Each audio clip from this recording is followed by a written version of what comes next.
Hi everyone, this is Marco, an alumnus of the UPD Pol Sci Department, and this is UP sa Halalan. So let me introduce to you our dearest counselor, Dr. Corazon Raymundo, or also known as Corie here in Pasig. Hi Consi! Hello, Marco. Yan. So, ngayon naman po, we're going to talk about some details in your life and also your service here in Pasig. Okay. Yan. So, the first question that I have for you, Consi, is what were you up to before becoming a counselor? Before? Okay. Well, I started the student at UP, no? Mm. So, sabihin na natin siguro half of my professional life or even more, Mm. 75% is really UP based. Mm. So, I was a student, uh, and then I took my BS Public Health, uh, and then took a master's degree in demography, also at UP Diliman. After which, I had a stint.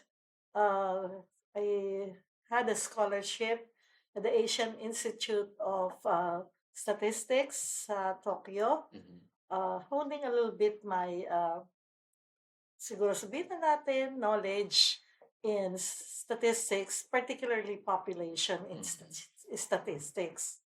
Um, then I taught sa MA Demography Population Institute for a while. Mhm. I got a scholarship from the UN, and I got accepted at Harvard University School of Public Health. So there I took my PhD in population sciences, as well as along the way, I was able to get also the MS, Master of Science. So yun yung aking academic journey, as you might call it.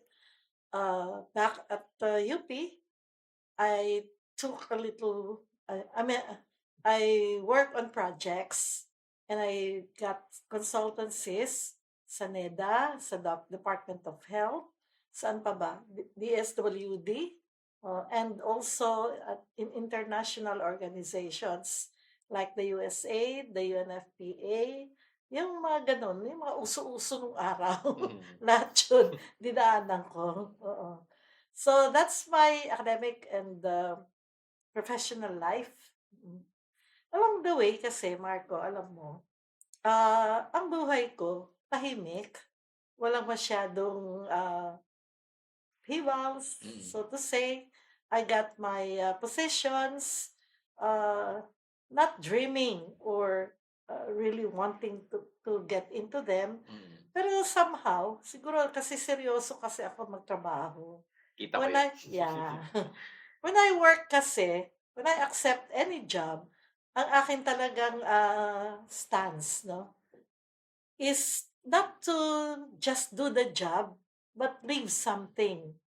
Uh, Sabihin natin na medyo i-advance mo ng kaunti kasi nahihiya ako sa sarili ko kapag tinanggap ko trabaho, pag alis ko, ganun pa rin siya. Mhm. So, I think you came from UP and I think you know what I mean. Mhm. Diba? Ayun. So, grabe ang pinagdaanan ni Consi Corie, yeah, before she became counselor. And now that you are in the Pasig City Council, you're currently in the 11th Sanggunian. Yes. Um, what and how did you end up in the council after spending decades in the academe? Hmm. Kumbaga, ano po yung naging journey nyo Oo. towards running for office? Yeah. Yes. Meron akong nakalimutan na napaka-importante as a transition, ano. Mm. When I was at UP, after my stint as Vice Chancellor, so professor ako uli, ano, Mm. ano na rin kasi, yung, tawag dito, yung aking, parang directorship, oo. Ano na rin yun, naubos ko na rin yun.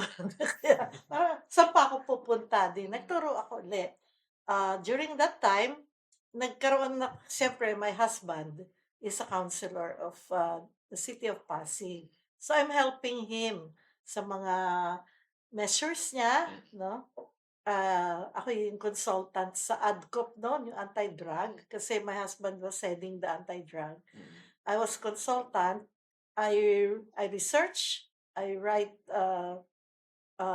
ordinances Mm. para mapaayos yung anti-drug program. So, yun namang mayor, inimbita ko, he asked UP Diliman if they can borrow me. Mm. Ano tawag natin doon? Um, to be the president of the Pasig City, pamantasan ng lungsod ng Pasig. Mm. Okay, so 1.5 years lang ako doon. Nagmagaling-magaling pa ako na meron akong, we will do strat planning para tignan natin paano natin mapapabuti ang PLP, ang Mm. pamantasan ng lungsod ng Pasig, only to end up as a candidate for councilor. Kasi my husband ended his 9-year 9-year term. Mm. So the mayor then asked my husband to invite me to join his team. Mm. Eusebio team yun noon. Oo. I said no the first time. Kasi in academe parang hindi ko maisip na, di ba pinipintasan natin yung mga politiko? Tama? Eh, ako din. I was member of the first quarter storm. Hindi man ako nakulong, pero yung aking puso at damdamin, eh, nandun sa medyo paganyan. Mm. Hindi ako medyo gitna, pero nakalin ako ng towards the left. So, I think you're from UP, you know what I mean. Yes po. Tapos sabi ko, ba't ako magpupolitiko? But then, it dawned on me na dapat meron din akong contribution sa family. Mm. Oo. So, my husband kasi talagang gusto niya sa politika. He's happy in politics. So, when I was asked, I said no. But then, parang napaisip din ako. Sabi ko, this is the time for me to, of course, help my husband. No? Kasi the mayor then wanted him back Mm. sa council after the 3 years na Mm. pahinga. Also, I'm really from Pasig. Mm. Native ako talaga ng Pasig. And I thought na wala naman ako masyadong mataas na ambisyon eh. Mm. Oo. Wherever I go, I try to do my best, make some contribution. Happy na ako doon. Mm. And siguro, ang nangyayari, some people would notice my work, so would invite me or get to some other position. Mm. Ganon. Yun ang tingin ko eh. Oo. Anyway, wala pa akong 1.5 years as president of PLP. Ito na naman yung yung matandang Eusebio. Mm. Sabi niya, hindi pwedeng makalimutan ng tao si Boy. Kailangan Raymundo surname, hindi malilimutan. Mm. Eh, ikaw yung sabi niya sa akin. Naawa naman ako sa husband ko. Mm. And then I said, it's payback time. Mm. Because I'm really a very fortunate citizen of Pasig na marami talaga akong mga blessings while I was in Pasig. And I know how to, um, give back. Mm. Yun ang sabi ko, hindi, ka na, payback time ka. So I said yes. And I won. Mm. My first state or my first candidacy, I was top 1. Yeah, so yun. So yun yung nangyari. Mm. And if you ask me, Marco, kung meron akong, because my friends at UP, sabi nila, bakit ka pumasok dyan? And I don't know how to explain na it's really some other reason. Hindi yung aking dream to be in politics and be, counselor or whatever position.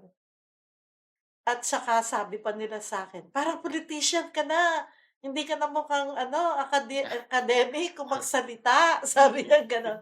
Of course, you have to, 'di ba, adjust, Yes po. oo. Eh, nung nakikipag-usap ko sa mga tao, siyempre mangangampanya ka, Mm. aba naku, Diyos ko, iba. Hindi mo pwedeng gamitan ng jargons. Yes, naiba yung aking,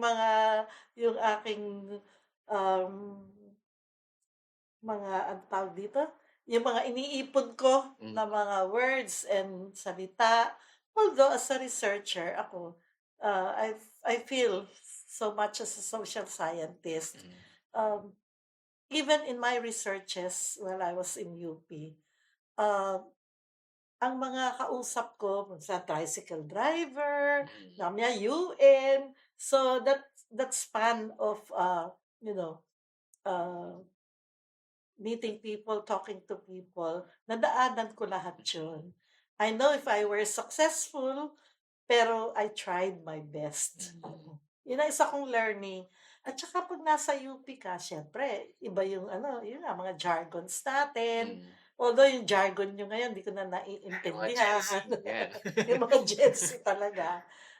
Pero in my work, kasi I am the original, author of the Young Adult Fertility Survey, the YAFS, which is quite known, very popular ang kanyang mga results, not only in the Philippines but worldwide. Mm. Mm. And I'm happy for that opportunity that was given to me, not really but by UP, but perhaps combination of NEDA, UNFPA, and POPCOM. Mm. Yeah. So I think I made the mark in the YAPs. Even now, sa national level, yun ang talagang, data na pinaniniwalaan at ginagamit sa Kongreso, Mm. sa Senado, kahit sa mga PSA, Mm. well respected Mm. yung YAPs. And I commend my colleagues for that. Yung mga nagha-handle ngayon ng YAPs, sila yung research assistants ko nung araw, pero ngayon ang gagaling. Mm. Sabi ko, marunong mas magaling pa sa'kin. Mm. And I'm happy about that. And we'll talk about your mentorship po later. I'm Oo. sure you have made your mark nga, as you mentioned, in your field. Mm. And now that we have talked about your transition from the academe to politics, for Okay. sure before sanay po kayo sa research, sa mga Mm. university paperworks, tapos Yes. ngayon bigla kayo mapupunta ng public service. Well, public service naman yung dati, pero ibang level ng public Yeah, service kasi yung ngayon totoo eh. yan. So would you consider that transition difficult po for you? Wait, let me think. Difficult and easy naman, Mm. oo. Difficult kasi ang, samahan sa university kaiba sa samahan sa politics. Mm. I don't like politics in that sense. Mm. Kasi parang all the time, hindi mo alam, how they are taking you or Mm. what you said or what you wrote, no? Sa university, we do that kasi binabaril natin yung, mga gawa ng bawat isa, no? It's because we want iba yung ano, we want to improve upon certain theories or Mm. certain, findings, 'di ba? Dito sa ano, minsan I get the feeling that certain people just like to put you down. Mm. Mm. Yung gano'n ba? Kaya I always remember itong si itong si matandang Eusebio, sabi niya sa'kin, "Ay naku Corie, wala kang permanenteng kaibigan 'pag nasa pulitika ka." Mm. And I thought at that time, siyempre sa pakikisama mo 'yan, 'di Mm. ba? But his voice and what he said sometimes kept on ringing sa aking ano na, totoo pala yung sinasabi." Yeah. So, kumbaga yun po yung sinasabi nilang, in politics, you don't have permanent friends, but permanent interest, di ba? So, Yes, minsan, you got it. it's really evident Mm. in the way politics plays out in the True. Philippines. At ngayon naman po, since, well, kayo po ay babae, and we're Mm. celebrating you this month, sa Women's Month, doon po sa transition nyo from academe to politics, or even in the academe or in the field of politics, did you face any form of violence or discrimination or bias as a female Discrimination, politician? yes. Mhm. I don't think, I will allow them to be violent Mm. on me. Sa academe kasi, 'di ba, tayo ay I feel na mas yung equality Mm. ay nandun. Mm. If you do good work, babae ka o lalaki ka, 'di ba? Yung work mo yung natitignan, Mm. hindi yung, who is the author Mm. o who did this, 'no? Sa politics, especially that I'm in the council as a councilor. So ano ba yung trabaho namin dun, 'di ba? Para gumawa we are legislators, gumawa ng batas, gumawa ng measures or resolutions. Doon nararamdaman ko na it's not now it's not really what you're writing, but medyo ano how do I say that? Nararamdaman ko yung may discrimination as a woman, no? Kasi Mm. siguro iniisip nila, sino ba 'to? Mm. Babae lang 'to, no? Mm. But of course, I will not allow them to do that to me. Mm. At saka sa age, kasi Mm. senior ako. So I don't mean naman that they're ganging up. Pero alam mo, meron kang mga criticisms, Mm. and they form groups, Mm. something like that. Hmm. So parang it's a harsh reality po for you. Yes, oo. I see. And ngayon naman po, dumako tayo sa isa niyong main advocacies as a Mhm. counselor. You have been labeled by people as Pasig City's education champion. Mhm. Do you agree with that po? Siguro. Ayan. Siguro naman sa lahat ng dumaan na konsehal pagdating sa education, I would shine. Mm, ayan. And for our viewers, Councilor Corie is the chair of the Committee on Education in the 11th Sanggunian. And ngayon naman po, let's talk about your work as education chair in the Sanggunian. Okay. What do you consider your greatest achievements in the council? At the Eh, Council for for Education, education, yes. um, alam mo, from the start, I held the education Mhm. chairpersonship, na. Mhm. So, siguro my greatest achievement do sa PLP. Kasi when I came, yung PLP is, although nag-president muna ako, no, Mhm. nakita ko na, syempre, I came from UP, Mhm. ibang-iba. But, I made it sure na hindi ko gagawing standard yung UP for a local government college, no? Mhm. Ibang-iba siyempre. Pero I saw a lot of ano doon, problema. Mhm. Parang hindi sila when I came, no? Yun yung mga naging learnings ko. That's why when I became the counselor chairperson of education, yun yung mga binago ko Mhm. sa PLP. So I had quite a bit of contribution on the journey of PLP to what it is now, although I'm not saying that it is already something that you will be really proud of. Marami pa rin kulang, no? Mhm.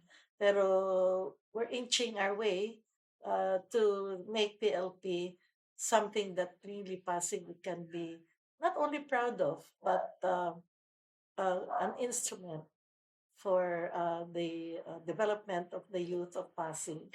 And well, thank you for that, Consi. And I'm sure you have a lot of achievements pa na baka hindi pa natin nabanggit. But aside from those achievements, you mentioned earlier na siguro may mga konting pagkukulang. Mhm. And that's what I want to touch on ngayon po. Meron po ba kayong parang na-identify na missed opportunities for you For me? in the field of education sa Pasig City? Kasi in the Philippines now, ang paniwala ng mga tao because of PSA, Philippine Statistical Association, na bumababa na yung birth rate. So, which means that we should be having less people or less children in the um, in the school system. But that's not happening because we keep on adding schools, Mm. buildings, no? Tsaka mga teachers, gano'n. So, yung missed opportunity doon, sana yung sinasabing demographic transition, we should reap na the dividends Mm. or the demographic dividends. So, dapat hindi na ganun sa school. Kasi when you're so full in terms of quantity, 'di ba? Parang hindi mo ma-attain yung quality na gusto mo. So Mm. you make adjustments. Pero pag yun ay lumiliit na, uh, yun, it's an opportunity for us to be able to dream of quality Mm. education. So sana yung mga susunod sa amin uh, should be uh, should be uh, should be appreciating that the changes Mm. in the population structure. Mhm. Very important yun eh. Not only in education, but in other development areas like work. So, ibig sabihin nun, uh, yung dependency ratio mo, meaning to say yung mga bata na kailangan mong alagaan at Mm. bigyan ng mga resources, kumukonti na, pero lumalaki naman yung nangangailangan ng, trabaho. Mm. So, yun yung isang ano, something that dapat, medyo critical din, critical ang thoughts ng ating mga, leaders in the council. Mm. Okay, so thank you for that, Consi. Kita natin na meron talagang problema in the Yes, current days sa kasalukuyang panahon. People call this an education crisis. yeah. Ayan. What is the best way forward for the government to secure a bright future for the Filipino youth in light of this reality? The government, siyempre yung linya ng mga politician, no? The good politicians na stop corruption. Mm. Kasi alam naman natin na there's a lot of public funds that are wasted. Wasted in terms of they're not being used for things that should be spent on, no? Mm. For development. So yun, sana we should have politicians, leaders, public leaders, um, who would have the heart and the political will Mm. to stop corruption. So yun, no? Another thing talaga, kailangan, dapat may utak na, sorry. Mhm. May utak naman yung mga ine-elect ng ating mga constituent. Mm.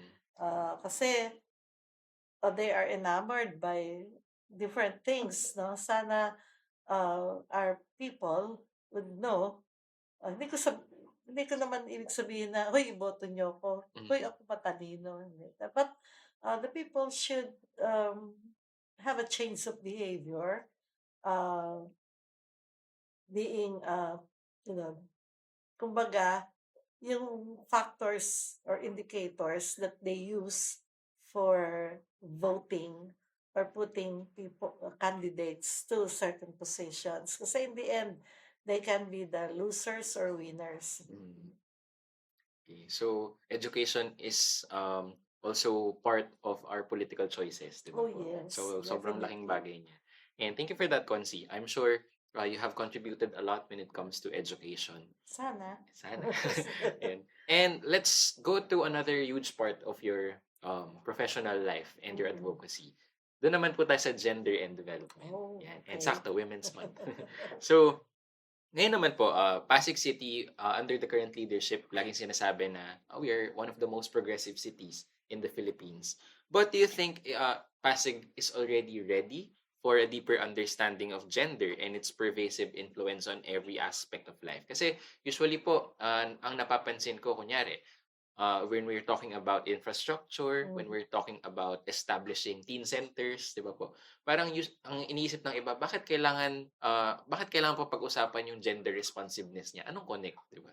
Kayo naman po, as someone who has been devoted to gender and Mm. development, do you think we are ready for this kind of siguro change in perspective? And paano po natin ma-address yung ganong resistance? Ang sagot ko, we should be Mm. ready. Pero right now, assessing the situation, I would say na in general, we need a lot more of awareness raising, so that there can be a deeper understanding of why we're pushing for gender. Mm. I'd like to state at this point that before, we don't have a committee on gender development. Mm. Ang meron tayo noon, kami noon, ay yung Committee on Women and Family Mm. Relationships, yun. I was the one, during, I think, ano bang term ko yun? I think my second term, I was the one who pushed for and fought for having a committee on gender development. Mm. Kasi nga, my work, previous work, as well as what I observed when I did my researches, ang laki nung, ang laking factor ng 'pag hindi mo naintindihan o hindi ka, uh, when you don't take into account the gender factor, ang laking yung sa development, malaki yung, inuurong Mm. ng development. Vis-a-vis, let's say, if it integrate gender issues, then I think we should be better. Kasi lalo na when you look at uh, human resource, no? Mm. Ang daming mga babae sa school natin kasi sa atin equal yun, ano? Mm. It's good. Kaso lang, mas maraming babae yung natatapos mag-aral, vis-a-vis males. Kaya, pero in the end, pagdating ng dulo, uh, they don't cash in on that advantage of theirs. Kasi pagdating sa family, pagdating sa work, hindi sila equal Mm. to men. Kaya sayang yung investment ng ating bansa sa mga kababaihan. In that, well, if that's the case. Mm. Okay, thank you, Consi. So kumbaga, kung sa education meron po tayong problema, sa gender and development meron pa Oh, rin. yes. Yeah. Yeah. And another question that I have here, does the term gender for you include LGBT rights? Kasi usually Yes. po, usually we talk about women, we talk about mothers, adolescent pregnancies, which is still a problem. So does it also include LGBT rights for you? Definitely. In fact, ako yung nagpauso ng all genders sa mga, for example, I did the gender development code rather than women kasi ang origin niyan women di ba? Pero ang nilagay ko doon all genders. When we did the comprehensive anti-discrimination ordinance, yun yung for LGBT. Yun, all genders. And I have another question po for you. Ngayon, sa 11 sanggunian, isa po kayo sa 4 na mga babae out of, ilan po kayo ngayon? 13? 12 plus 2, 14. Ayan, 14. And isa po kayo sa 4 na babae sa council. So given that fact po, do you think you have a larger responsibility when it comes to promoting gender and development? Unfortunately, siguro yun din yung general situation that we have in the council. Kasi siguro ako naman kasi ang aking ugali, whenever I go into something, nagre-research ako. So parang hindi yung gut feel lang. Kaya when I do something, when I say that I'm for this, medyo aral ko na yun. So that's my responsibility kasi in some of my measures, hindi ko nakita na kakampi ko yung ibang babae at the outset and that they should be explained to, except yung bata. I think we have the same principle and courses of action. So in that sense, may responsibilidad ako. Okay, thank you, Consi. And if I'm not mistaken, kayo po yung chairman din ng Yes. chairperson ng Gender and Development Oo, Committee. magkakamali. Yun. And since kayo po yung may hawak ng chair, pagiging chair ng committee na yun, may activities po ba kayo ngayong Women's Month? Women's Month? Yeah, a lot. Actually, bilang legislators, dapat ang gumagawa, executive, di ba? Pero since I chaired the Committee on Gender, most of the time, yung office ko yung nagagawa ng mga activities, kami yung nag-initiate ng iba't ibang activities for women. Pero ngayon, parang medyo okay na yung Gender Development Office. Kasi dapat trabaho nila talaga yun. So, malaki na rin po ang pinagbago Yes. ng administration In natin. fact, last flag ceremony, sabi ni Mayor Vico, he thinks that for 2024, ang maa-awardan ng most improved office ay ang GAD. Sabi ko, sana Mayor, matuloy yan. Kasi nagko-concentrate kami ngayon at least ako. And I think si Sir Ray Espina, the head of the OIC, is now concentrating also on activities. Okay, thank you, Consi. And ngayon naman po, last one on gender and development. Since na-mention po natin kanina yung when it comes to policy making, minsan hindi pa rin naintindihan ng iba, bakit kailangan ng gender?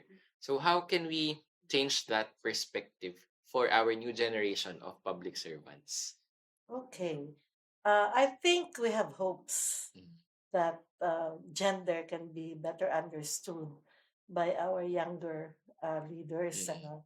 And I see that kasi I engage our SK, mm, yung ating mga kabataan.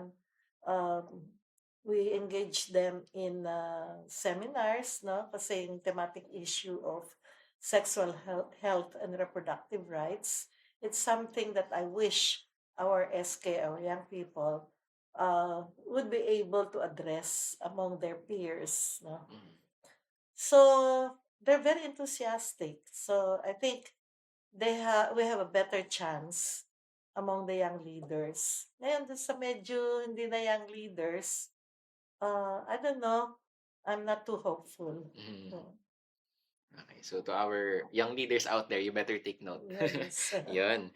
And ngayon naman po, now that you are in your last term Yeah. as counselor, term limited po kayo. Yan. So, what kind of legacy do you want to leave behind? And do you think public service is worth it? I don't have any regrets. In spite of the experience that I had, minsan nadi-discriminate ako Mm, for my work, gano'n, ano. I think we need people, I'm not saying that people like me, no, but we need more people in the public service who can be more serious in their task and do research. mm, Ako kasi researcher ako, no?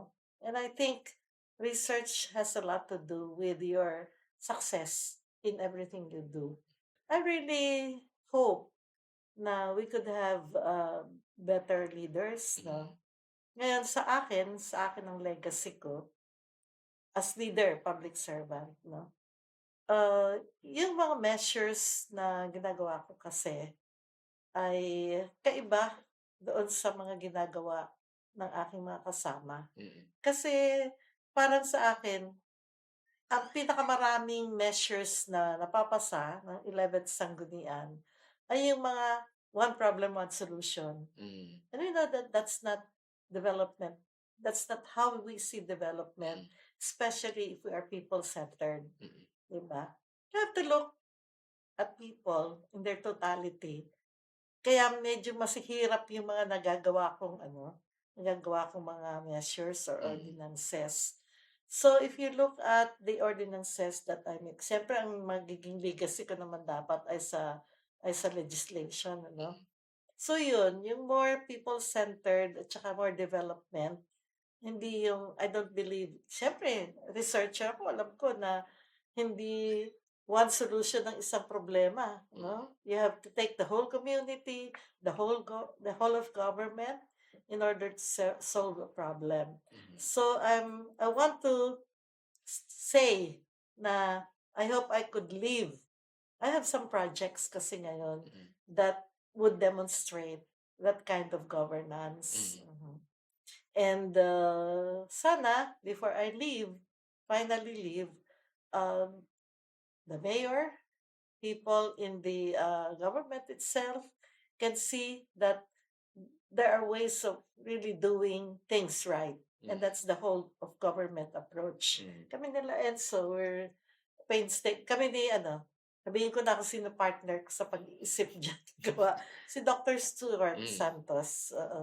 I appreciate Dr. Stu kasi malawak yung kanyang even if he is a medical doctor, malawak yung kanyang yung span of understanding in terms of development. So ayun, I am engaging department heads, related offices to the work that we do to demonstrate that if you're working on prevention of adolescent pregnancy and trying to make the city adolescent friendly, you can't just say the health department. No? mm, Within the health department, you have the different offices that are working on the same objective on the same I mean on the same people as beneficiaries, but they're not talking. They have data na hiwa-hiwalay. So, sabi natin yung harmonization of their data and using data talaga for decision making. There's a lot of talk in the local government unit na we need database for decision making. Pero may kumikilos ba nun? Wala naman eh. So we will forever, if that's the case, pag hindi natin demonstrate how data can be used for better decision making and for a more, whole development of a person, hindi pwedeng karsada lang eh. Yung ayusin mo para hindi siya madapa. Hindi pwedeng, ang tawag natin, palagi natin, yung ilaw lang sa taas kasi you're protecting them. Kasi pag umuwisin ng gabi, baka sila subject to abuse. No? Hindi pwede yun. Kailangan tukan mo yung tao. Tingnan mo yung mga kalagayan niya na nagli-lead dun sa bakit siya naging biktima ng abuse and therefore nabubuntis sa akin nga dapat walang mabubuntis na adolescent. Yan. So everything should be multifactorial and Yes. yun, kailangan yung perspective natin i-widen natin. Kailangan na regression. Yan, yung mga Hindi pwedeng kailangan ng correlation statistics. lang. Yan. So yun. Thank you, Consi. And given that we are entering into our we are already in your last term, do you think there is still hope for progressive governance in the Philippines? In the Philippines? Yes po. Wow. In Pasig, okay, nakikita ko. Pwede. In the Philippines, sa ngayon wala akong makitang hope. I'm sorry kasi Reality that is check. how I talk. I think. And earlier you also mentioned that yung mga research assistant niyo po dati, ang gagaling na ngayon. Yes. And I'm sure a huge part of it was your mentorship. Ngayon, Sana. and how have you mentored young leaders po, especially young women, in their respective fields? And do you think you can convince young people to join politics? Yeah. I'm trying to do that kasi I think the hope of our country, of our city, is in the young people. So I see among our SK now, there are different crop of leaders. And I believe that in terms of where their heart is, their commitment, parang may pagbabago akong nakita. And how to convince them, yun, take them in the work that you're doing para makita nila kung sakaling makumbinsin mo sila na there are other ways of doing things better. And in the context naman po of local politics, which you also touched on, how do you think can we build a core group of a new generation of leaders? Wow. Big question. Sana magsimula doon sa matatanda. Sino yung matanda? Yung mga councilors, no? Sana there is a change of heart, change of attitude, para magalang sila ng mga kabataan. The way I see it, even not only in Pasig, but also in other cities and municipalities, parang konti lang yung ganun. I don't know where you will take a break and make the cycle start. Sa ngayon, I'm sorry wala pa. So thank you po, Consi, for those insights. And any last messages po to our viewers? Anyway, to young people out there who are listening to this program of our department, and of the college, you are the hope.